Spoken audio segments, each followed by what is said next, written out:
বন্ধুরা, জ্ঞানজ্যোতি কোচিং সেন্টারের পক্ষ থেকে তোমাদের সকলকে জানাই স্বাগত। আজকের ক্লাসে তোমাদের সঙ্গে আলোচনা করব নর্থ বেঙ্গল ইউনিভার্সিটির অধীনস্থ সেকেন্ড সেমিস্টারের মাইনর হিস্ট্রি থেকে একটি গুরুত্বপূর্ণ টপিক নিয়ে। সেটা হলো যে গুপ্ত যুগের ইতিহাসের উপাদানগুলি কী কী, অর্থাৎ গুপ্ত যুগের ইতিহাস জানার জন্য আমাদের কোন কোন উপাদানের উপর নির্ভর করতে হয় সেটা নিয়ে কিন্তু আজকের ক্লাসে বিস্তারিতভাবে আলোচনা করব। দেরি না করে শুরু করছি আজকের ক্লাসটি। দেখো, প্রথমত যদি বলি উপাদান বলতে কি বোঝায় বা উপাদান কি, তো এই যে অতীতের যে গুরুত্বপূর্ণ ঘটনাগুলি রয়েছে সেই গুরুত্বপূর্ণ ঘটনাগুলি জানার জন্য ঐতিহাসিকরা যে সমস্ত তথ্যের ওপর নির্ভরশীল সেই নির্ভরযোগ্য তথ্যগুলি বা নির্ভরশীল যে তথ্যগুলি সেগুলিকেই কিন্তু উপাদান বলা হয়।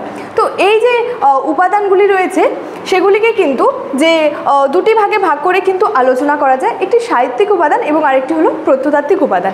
এখানে কি বলা হয়েছে দেখো, প্রথমত এখানে বলা হয়েছে যে গুপ্ত বংশের ইতিহাস জানার জন্য কিন্তু একাধিক নির্ভরযোগ্য উপাদান রয়েছে এবং এই যে উপাদানগুলি রয়েছে এই উপাদানগুলি হচ্ছে দু ধরনের। কি কি? একটি হলো সাহিত্যিক উপাদান এবং আরেকটি হলো প্রত্নতাত্ত্বিক উপাদান। তাহলে এই যে গুপ্ত যুগের যে ইতিহাস রয়েছে বা গুপ্ত বংশের যে ইতিহাস রয়েছে সেই ইতিহাস জানার জন্য কি যে সমস্ত একাধিক নির্ভরযোগ্য কিন্তু উপাদান রয়েছে এবং সেই উপাদানগুলি কয় ধরনের? দু ধরনের। কি কি? সাহিত্যিক উপাদান এবং প্রত্নতাত্ত্বিক উপাদান। দেখো, সাহিত্যিক উপাদানের মধ্যে কি কি রয়েছে, এই সাহিত্যিক উপাদানের মধ্যে কোন কোন বিষয়গুলি রয়েছে? মূলত এখানে বিভিন্ন পুরাণ রয়েছে, স্মৃতিশাস্ত্র রয়েছে, এছাড়াও নাটক রয়েছে। ঠিক আছে, দেখো এখানে বলা হয়েছে যে সাহিত্যিক উপাদানগুলির মধ্যে অন্যতম হচ্ছে যে পুরাণ সমূহ, অর্থাৎ বিভিন্ন পুরাণ উল্লেখযোগ্য। কি কি পুরাণ? বিশেষ করে দেখো এখানে বলা হয়েছে যে বায়ু পুরাণ, ব্রহ্মাণ্ড পুরাণ, মৎস্য পুরাণ, এই প্রভৃতি পুরাণগুলি কিন্তু খুবই উল্লেখযোগ্য। ঠিক আছে, তো এবং এই পুরাণগুলি থেকে কিন্তু গুপ্তদের বা যে গুপ্ত বংশের কিন্তু ইতিহাস জানা যায়। এছাড়াও কি বলা হয়েছে দেখো, বিভিন্ন স্মৃতিশাস্ত্র, অর্থাৎ আমি প্রথমেই বললাম সাহিত্যিক উপাদানের মধ্যে পুরাণ রয়েছে, এছাড়াও স্মৃতিশাস্ত্র রয়েছে। যেমন বলা হয়েছে হচ্ছে মনুস্মৃতি, যাজ্ঞবল্ক্য স্মৃতি, নারদ স্মৃতি, বৃহস্পতি স্মৃতি, কাত্যায়ন স্মৃতি প্রভৃতি স্মৃতিগুলি কিন্তু তৎকালীন সমাজের একটা সুস্পষ্ট বিবরণ পাওয়া যায়। অর্থাৎ যেমন পুরাণগুলি একদিক থেকে গুরুত্বপূর্ণ, ঠিক তেমনই এই স্মৃতিশাস্ত্রগুলিও কিন্তু খুবই গুরুত্বপূর্ণ। এছাড়াও বলা হয়েছে যে গুপ্ত যুগে রচিত বিভিন্ন নাটক ও সাহিত্য থেকে কিন্তু তৎকালীন সমাজের বহু তথ্য পাওয়া যায়। যেমন এখানে বলা হয়েছে দেখো যে সংস্কৃত যে ভাষায় রচিত আর কি বৌদ্ধ গ্রন্থগুলি, সংস্কৃত ভাষায় রচিত যে সমস্ত বৌদ্ধ গ্রন্থগুলি ছিল সেগুলিও কিন্তু এই গুপ্ত যুগের ইতিহাসের উপাদান হিসেবে কিন্তু বিশেষভাবে গুরুত্বপূর্ণ।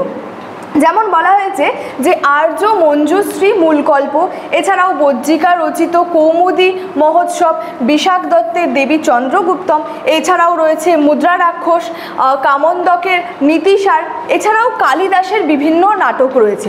কি কি নাটক রয়েছে? যেমন বলা হয়েছে অভিজ্ঞান শকুন্তলম, এছাড়াও রঘুবংশ, মেঘদূত প্রভৃতি যে সমস্ত নাটকগুলি রয়েছে সেগুলিও কিন্তু গুপ্ত যুগের ইতিহাসের উপাদান হিসেবে কিন্তু বিশেষভাবে গুরুত্বপূর্ণ।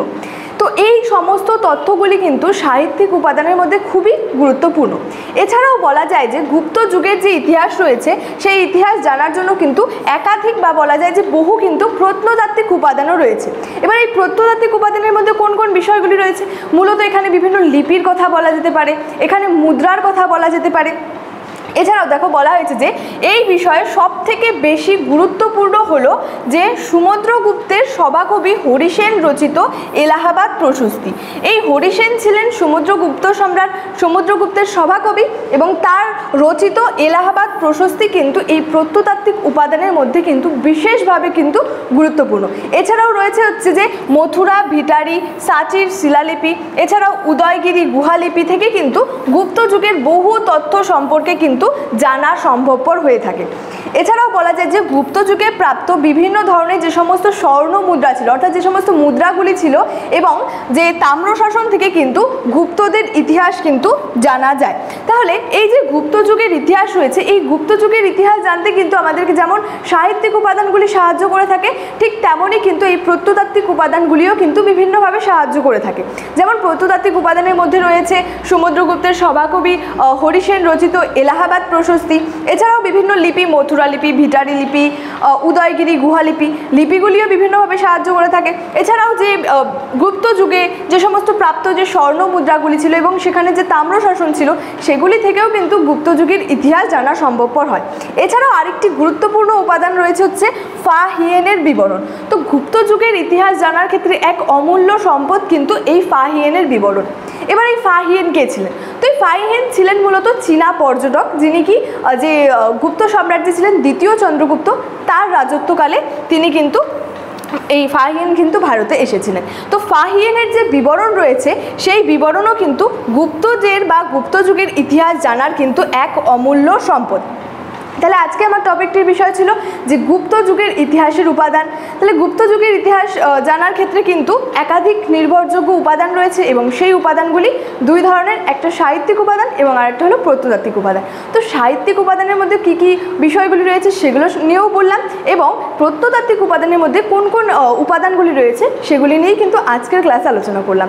তাহলে আজকের ক্লাসটি কিন্তু আমার এতটাই ছিল এবং ক্লাসটি শেষ করার আগে তোমাদেরকে একটু বলে রাখি যে তোমরা যারা ভাবছো আমাদের সঙ্গে এই সেমিস্টারে অনলাইনে যুক্ত হবে তারা স্ক্রিনে দুটি নাম্বার দেখতে পাচ্ছ, 6295916282 এবং 7076398606। এই দুটি নাম্বার আমাদের কোচিং সেন্টারের হেল্পলাইন নাম্বার। তো তোমরা যারা ভাবছো আমাদের সঙ্গে যুক্ত হবে তোমরা কিন্তু আমাদের সঙ্গে যুক্ত হয়ে যেতে পারো। আজকের ক্লাস এতটাই ছিল, দেখা হচ্ছে তোমাদের সঙ্গে পরবর্তী ক্লাসে একটি নতুন টপিকের সাথে। তোমরা সকলেই ভালো থেকো, সুস্থ থেকো। Thank you so much, thanks for watching.